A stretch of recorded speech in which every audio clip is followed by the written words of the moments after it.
ओम, वंदे मातरम, जय हिंद। सभी आर्य वीरों को नमन।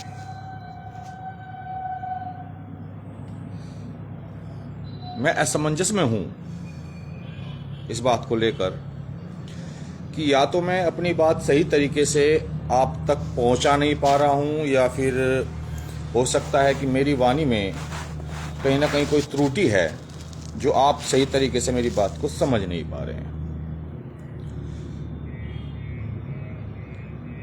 क्योंकि मैं बार बार एक ही बात कहता आ रहा हूं कि जिस देश की संतति अपनी भाषा को छोड़कर दूसरी भाषाओं का आचरण धारण करने लगती है, दूसरी भाषाओं को बोलने लगती है, वो संतति संस्कारहीन और अपने धर्म, अपने समाज का विनाश का कारण बनती है। यद्यपि मैं अलग अलग तरीके से ये बात समझाता हूं, किंतु मुझे लगता है कि जो भी भाई वीडियो देखता है वो समस्याओं को ज़्यादा सुनना, समस्याओं के ऊपर अफसोस जाहिर करना, या कह सकता हूं कि उसको सिर्फ आलोचना ही करने में आनंद आता है। मैंने एक बार पहले भी कहा था कि 1900 से 1947 के बीच की घटनाएं, सन 2000 से 2047 तक के बीच की घटनाओं को अगर आप आंकलन करेंगे, जैसे परिवर्तन होता जा रहा है, वो कहीं ना कहीं इसी तरह हो रहा है जो 1947 में हुआ था। उसके इतिहास को दोबारा दोहराने जैसी ही घटनाएं हो रही हैं। ये बात सत्य है। इसका अभी मीडिया में आपने देखा होगा कि पटना में भी एक व्यक्ति मिला जो गोभक्षक था, और उस गोभक्षक ने जो 2047 के एक अपने मापदंड आप तक पहुंचाए, वो आपको बता रहे होंगे कि 2047 में क्या हो सकता है। अभी मैं आपकी जानकारी के लिए एक बता दूं, क्योंकि आप लोगों को जब तक कोई प्रमाण नहीं मिलते, जब तक आपको नहीं लगता कि मेरे घर में आग लगने वाली है या आग लग चुकी है, जब तक शायद आप लोगों की आंखें नहीं खुलेंगी। झारखंड में जहां जहां पर मुस्लिम आबादी 70 से 80% से ऊपर हो चुकी हैं, वहां पर उन्होंने जुम्मे के दिन छुट्टियां, अपनी प्रेयर, स्कूल की प्रेयर का जो एक मापदंड है वो बदल दिया। स्कूल की प्रेयर मुसलमानी कर दी, हाथ जोड़ने की जगह हाथ बांधने कर दिए। शासन प्रशासन हिंदू हो सकता है नाम से, किंतु वहां सत्ताएं उन्हीं लोगों की चलती है जो लोग अपना बाहुबल दिखाते हैं। अभी राजस्थान की एक घटना जिसकी मैंने वीडियो भी शेयर की है, न्यूज पे आपने समाचारों में सुना होगा कि शिव नाम से एक स्कूल खोला जाता है, इंग्लिश मीडियम स्कूल खोला जाता है। उसमें जो बच्चे पढ़ते हैं, बहुत छोटे छोटे बच्चे, मासूम बच्चे, उन मासूम बच्चों को नहीं पता कि अम्मी और अब्बू, मम्मी और पापा, पिताजी और माताजी में अंतर क्या है। उनको ये कहा जाता है, बेटे अम्मी और अब्बू एक ही सब बात है। लेकिन अम्मी और अब्बू एक ही बात नहीं है। अम्मी और अब्बू एक संस्कृति, एक धर्म, एक मजहब की पहचान है। माता और पिताजी एक धर्म की पहचान है। लेकिन उनको पढ़ाया जाता है कि मदर ऑफ अम्मी, फादर ऑफ अब्बू, बेस्ट सिटी, बेस्ट विश्व का सबसे बेस्ट अच्छा देश कौन सा? पाकिस्तान सा, कंट्री ऑफ पाकिस्तान, अब्दुल का चाचा का बगीचा, बिरयानी। अब मुझे बताइए, जब आपके बच्चे अम्मी, अब्बू, बिरयानी इन्हीं शब्दों को पढ़ेंगे तो वे कैसे अपनी संस्कृति, अपने राष्ट्र के प्रति समर्पित हो पाएंगे? क्या वे समर्पित हो पाएंगे आपके धर्म के प्रति? क्या वे समर्पित हो पाएंगे उस माता पिता के प्रति जो हमारे यहाँ लाखों साल से परंपरा चलती आ रही है, जिसको हम उदाहरण देते हैं श्रवण कुमार का? क्या वे श्रवण कुमार बन पाएंगे? नहीं बन पाएंगे। वे बनेंगे अब्दुल, वे बनेंगे जाकिर, वे बनेंगे जलील, खलील, जिनके लिए उनकी मामा की लड़की भी वासना का केंद्र होंगी, वासना की एक वस्तु होंगी। हमारे यहाँ मामा की लड़की बहन होती है, चाचा की लड़की बहन होती है, किंतु उनको जब वे अम्मी और अब्बू बोलेंगे तो उनके लिए क्या होगा? उनके लिए होगा कि वे अपने मामा की लड़की को भी पत्नी के रूप में देखेंगे, क्योंकि भाषा ही हमारे चरित्र और हमारी संस्कृति की मूल पहचान होती है। जब तक हम उर्दू की गुलामी नहीं छोड़ेंगे, जब तक हम अपनी हिंदी को धारण नहीं करेंगे, संस्कृत को धारण नहीं करेंगे, हम कभी भी राष्ट्रभक्त और देशभक्त और संस्कारवान नहीं बन सकते। हम हर बात की उम्मीद सरकारों से लगाए बैठे हैं, हम हर बात की अभिलाषाएं हैं, हमारी महत्वाकांक्षाएं सब कुछ सरकार से है। हमारी कितनी महत्वाकांक्षाएं सरकार से हैं यह गिनना मुश्किल है। अगर हम महत्वाकांक्षाएं सरकारों से आपको बताने लगेंगे तो शायद ऐसा हो सकता है कि एक बहुत मोटा रजिस्टर भर जाए, एक बहुत बड़ी पुस्तक ग्रंथ बन सकता है। किंतु हमारे अपने कर्तव्य क्या हैं हमारे समाज के लिए, हमारे बच्चों के लिए? हमने कभी अपने बच्चों के स्कूल की पुस्तकें देखी हैं कि हमारे बच्चों को क्या पढ़ाया जा रहा है? अभी पीछे एक बात आई थी, सीबीएसई बोर्ड में पढ़ाया जा रहा था कि राम तो एक काल्पनिक घटना है। राम के चरित्र को, सीता के चरित्र को भी वहां वर्णित करके दिखाया गया। उससे पहले हमको मुगलों का इतिहास पढ़ाया गया, कुछ परिवर्तन सरकार ने लाए। अब शिव नाम से जो मंदिर, जो शिव नाम से जो राजस्थान उदयपुर में स्कूल खोला गया है, मुझे नहीं पता क्योंकि मुसलमानों की बहुत सारी संस्थाएं हिंदुओं के नाम पे चलती है। ओम आचार्य जी के चरणों में नमन। जी आचार्य जी, हम वेद मार्ग पर अपनाएंगे। वेद मार्ग ही आचार्य सत्य है, क्योंकि अभी एक प्रविंदर आर्य जी हैं, मेरे मित्र बहुत अच्छे, उन्होंने कहा था, अभी एक मेरे पास पोस्ट भेजी, उन्होंने लिखा है तो जातिवाद पे थोड़ा सा जाटों की कहावत है ना कि हर मजाक एक ताकतवर पर बना देते हैं या कि अपने पे बनानी चाहिए। उन्होंने लिखा कि यूपीएससी बोर्ड का रिजल्ट आने की कामनाओं के बाद अच्छी पढ़ाई पढ़ने के लिए जाट के बच्चे चले कावड़ लेने। फिर नीचे लिखा हुआ था कि अगर समय रहते स्कूल के बैग अच्छी तरह उठा लिए होते तो आज आपको ये कावड़ उठाने की आवश्यकता नहीं थी। हो सकता है कुछ लोग इसमें अलग बात कहे, लेकिन वो उन्होंने सिर्फ इसलिए लिखा है कि अगर वे सही तरीके से ग्रंथ पढ़ते, सही तरीके से अध्ययन करते तो उनको भगवान से कुछ मांगने की आवश्यकता नहीं थी। तो वेद तो सर्वप्रथम है और वेदों के ज्ञान के ऊपर ही बात हो रही है आचार्य जी, क्योंकि हम लोग वेद भूल चुके हैं। मैं आपको बताता हूं, मैं हरिद्वार में रहता हूं आचार्य जी, और मैं ये दावे के साथ कह सकता हूं कि 20% व्यक्ति जो महात्मा या हमारे धर्म प्रचारक हैं, इनको वेद शब्द का अर्थ नहीं पता। ये बहुत बड़ा विषय हो जाएगा आचार्य जी। वर्तमान में तो सबसे महत्वपूर्ण बात हिंदी है। हम जाते हैं, मैं पहले भी एक बार वीडियो बनाई, कितनी बार आपको मैं वीडियो बना के बता चुका हूं। मैंने वेब सीरीज, जो गंदी गंदी वेब सीरीज आती थी, उस पर बहुत सारे पर्चे बांटे, आप लोगों को सचेत किया कि फेसबुक यूट्यूब पे गंदी वेबसाइट आएंगी, ये आपके बच्चे देखेंगे। तो जब आपका बच्चा कोई गंदी वीडियो देखेगा तो वो अपने घर में आने वाली, काम करने वाली या पड़ोसन को किस नजर से देखेगा, ये आप पर निर्भर है। आपके पास पर्चे हैं, आप शिकायत पेटिका में लिख कर डाल सकते हो, आप संबंधित एसडीएम डीएम को दे सकते हो। और कुछ नहीं करते तो आप 500 रुपए के पर्चे छपवाकर अपने आने वाले आस पड़ोस के लोगों को वैसे भी बांट सकते हो, बस पे चिपका सकते हो, बस में बांट सकते हो। कुछ किसी भी तरीके से आवाज उठाओगे तो आवाज कहीं तक तो पहुंचेगी। मुस्लिम अपने सब काम कर रहा है। मुस्लिम क्या कर रहा है? मुस्लिम कर रहा है अपना एजुकेशन पे काम। वो आपके हिंदू नाम से स्कूल खोलता है, हिंदू बच्चों को रखता है, और वो खिलौने के नाम पर अपनी भाषा आपको देता है। आप कहते हो कोई बात नहीं, मैं बहुत जगह रेडियो देखता हूं, वेज बिरयानी, हिंदू नाम लिखते हैं वेज बिरयानी। अब हम बिरयानी खाने लगे, पुलाव की जगह हम बिरयानी खाने लगे, खिचड़ी की जगह हम बिरयानी खाने लगे, तो हमारे दिमाग में तो बिरयानी बैठ गई।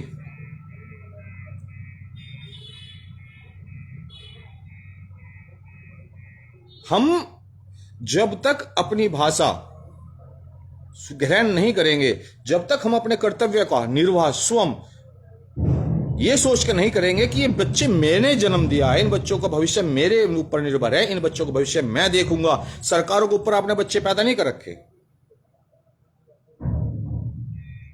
सरकारें अपने काम कर रही है, लेकिन सरकारों पर दबाव कौन बनाएगा? हम लोग। हमें पूर्णतः सभी भाषाओं का बहिष्कार कर कर अपने वेद, अपनी संस्कृति, अपनी भाषा को ग्रहण करना होगा। हमें अपने कर्तव्यों का निर्वाह करना होगा। हमें निर्वाह करना होगा हर उस बात का जो हमारे बच्चों की सुरक्षा कर सके। हमें अपने बच्चों की छोटी छोटी बातों पर ध्यान देना होगा कि हमारे बच्चों को स्कूल में पढ़ाया कैसे क्या जा रहा है, हमारे बच्चों को प्रेयर क्या कराई जा रही है।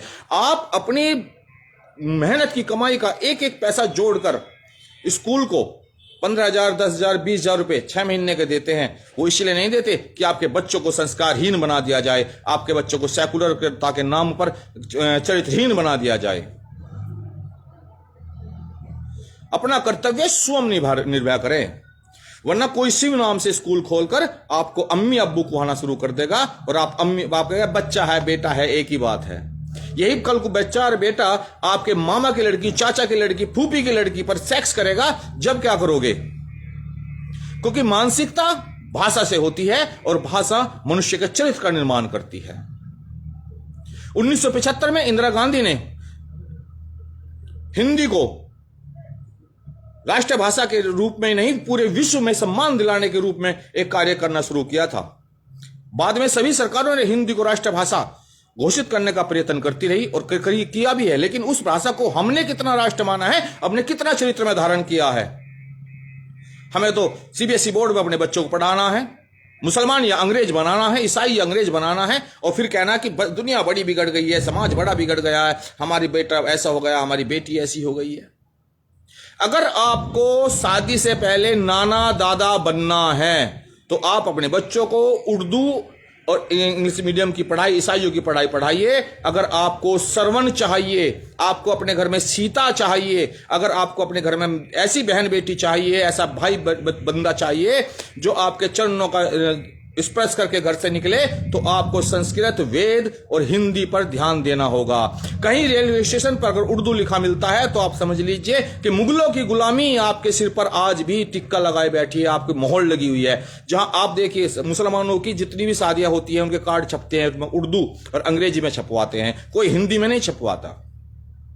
वे लोग आपकी भाषा से नफरत करते हैं। आप देखिए किसी मदरसे में, आपको बता दूं 90% मदरसों के बोर्ड अंग्रेजी में और उर्दू में मिलेंगे।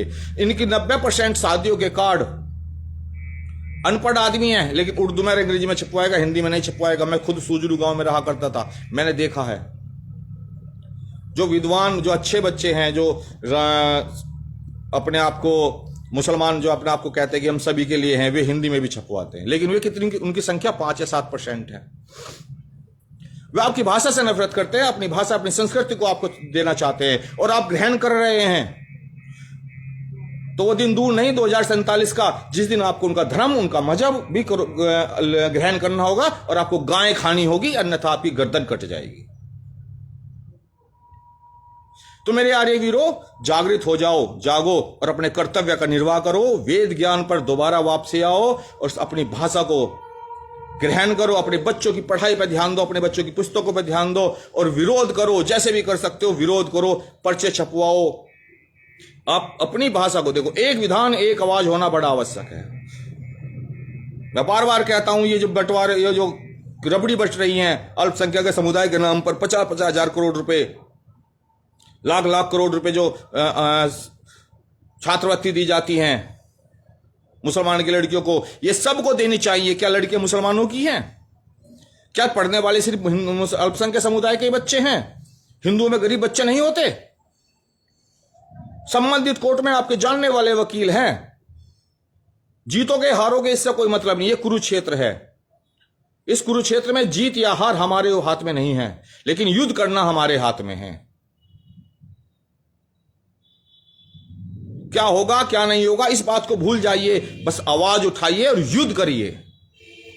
जो जैसे कर सकता हो ऐसे युद्ध करें। क्योंकि ये मैं क्षमा चाहता हूं, फिर वही बात आ जाएगी आलोचना कि आपके धर्म गुरुओं के तो समझ में नहीं आ रही। धर्म संसद करेंगे, मोहम्मद को गाली देंगे, वो देंगे। एक छोटी सी बात था तो उदाहरण देता हूं। हो क्या रहा है, एक पेड़ है, हिंदुत्व का पेड़, एक सांस्कृतिक पेड़ हमारा। हो क्या रहा है, वे उधर से एक छोटा सा पत्थर मार देते हैं, हम उधर से उनको ऊपर पत्थर मार रहे हैं। लेकिन उन्होंने कहीं ना कहीं धरती में सुरंग बनाकर डिम्मक छोड़ रखी है, जो डिम्मक हमारे पेड़ को धीरे धीरे, संस्कृति के पेड़ को खाती जा रही है। और हमारा ध्यान इस तरफ है ही नहीं। और थोड़ा मोटा अगर ध्यान किसी का जाता भी है तो हमारे ही जो पत्थरबाजों पर पत्थर बजा रहे हैं, उल्टा बोल रहे हैं, वे कहते हैं कि नहीं ऐसे धर्म नहीं बचेगा। फिर धर्म कैसे बचेगा? हथियार उठा लो। अरे हथियार उठाओगे किसके खिलाफ, कहां हथियार उठाओगे? पहले हथियार उठाने की जरूरत तो जब आएगी जब आपके यहां गृह युद्ध होगा। पहले गृह युद्ध से पहले जो परिस्थितियां हैं जो आपके हाथ मुट्ठी में हैं, आपकी भाषा लागू करना, आपके बच्चों को अपने बच्चों की पढ़ाई की किताबें देखकर अपने स्कूल पर प्रेशर बनाना कि पैसे हम दे रहे हैं, हम पढ़ा रहे हैं, वो पढ़ाओ जो हम चाहते हैं। जहां उर्दू लागू हो रही है, जहां जुम्मे की छुट्टी हो रही है, वहां के खिलाफ कोर्ट में, सुप्रीम कोर्ट में जाना कि आप संविधान का बात करते हो, तो संविधान में एक कहां है, एक विधान एक आवाज होनी चाहिए। ऐसे नहीं करेंगे। हिंदुओं जाग जाओ, राइफल खरीद लो, पिस्टल खरीद लो। अरे पहले हिंदू तो बन जाओ। उर्दू बोल बोल कर हिंदू बनोगे, बिरयानी खा खा कर हिंदू बनोगे। अपने बच्चों को बिरयानी पढ़ा रहे हो, अपने बच्चों को अम्मी अब्बू पढ़ा रहे हो। आप पे जो हिंदू शेर अपने आप को हिंदू शेर बोलते हैं, हर उस महात्मा से मैं सवाल पूछता हूं, क्या उसने अपने यहां सरकारी दफ्तरों से या सरकारी विभागों से या रेलवे स्टेशन तक भी अगर उन्होंने उर्दू मिटाने की हिम्मत करी हो कभी? आपके यहां से उर्दू तो आप पे मिट नहीं रही, आप हिंदुओं को तलवार उठाने की बात करते हो। आप 1 लाख पर्चे नहीं बांटे गए, 50, 10,000, 500 रुपए के पर्चे छपवा कर भी आप पर नहीं बटते, और जबकि आप पर करोड़ों करोड़ रुपए की फंडिंग आती है। 2-2 घंटे आप लोग बैठकर लोगों को प्रवचन देते हो, उल्टे सीधे संस्कृत के श्लोकों के अर्थ बताते हो। आधे आधे तोड़ोगे, उनको अपनी भाषा में समझाओगे, हिंदू का मूर्ख बनाओगे।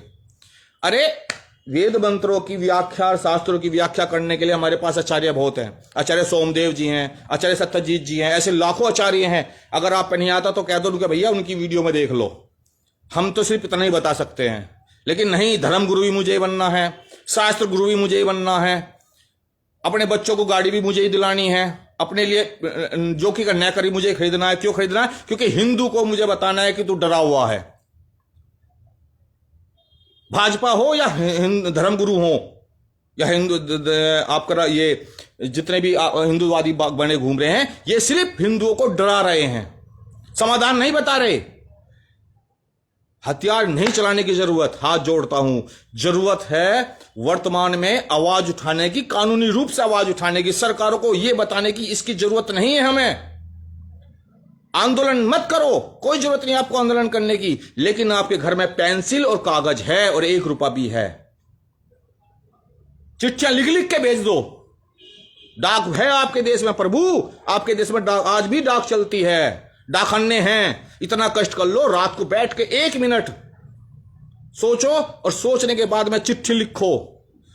जो भी आपको लगता है चिट्ठी लिखो, अपने पड़ोसी से कहो भाई चिट्ठी लिखो। एक मोहल्ले में से अगर 50 चिट्ठी भी जा रही हैं महीने में, तो बदलाव तो इससे भी आ जाएगा प्रभु। इसी के साथ मैं क्षमा चाहता हूं अगर मेरी उग्र भाषा आपको बुरी लगी हो।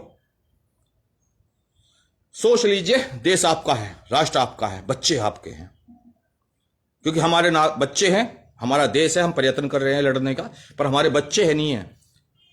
हमारे बच्चे मुसलमान नहीं बनेंगे क्योंकि हम तो अकेले हैं। लेकिन दुख इस बात का होता है क्योंकि आप हमारे भाई हैं, तो आपके बच्चे भी हमारे ही हैं।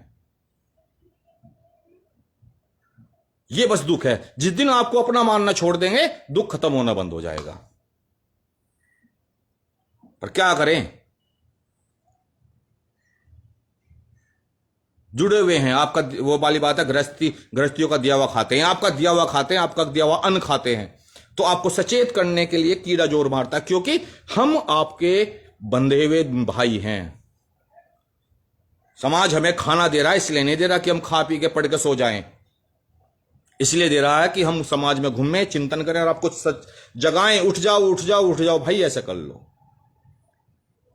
इसी के साथ मैं आप सबसे आज्ञा चाहता हूं। वंदे मातरम, जय हिंद। अगर मेरी किसी बात को आपको ठेस पहुंची हो तो क्षमा करें, किंतु चिंतन जरूर करें। ओम, जय हिंद, वंदे मातरम, जय आर्य भारत।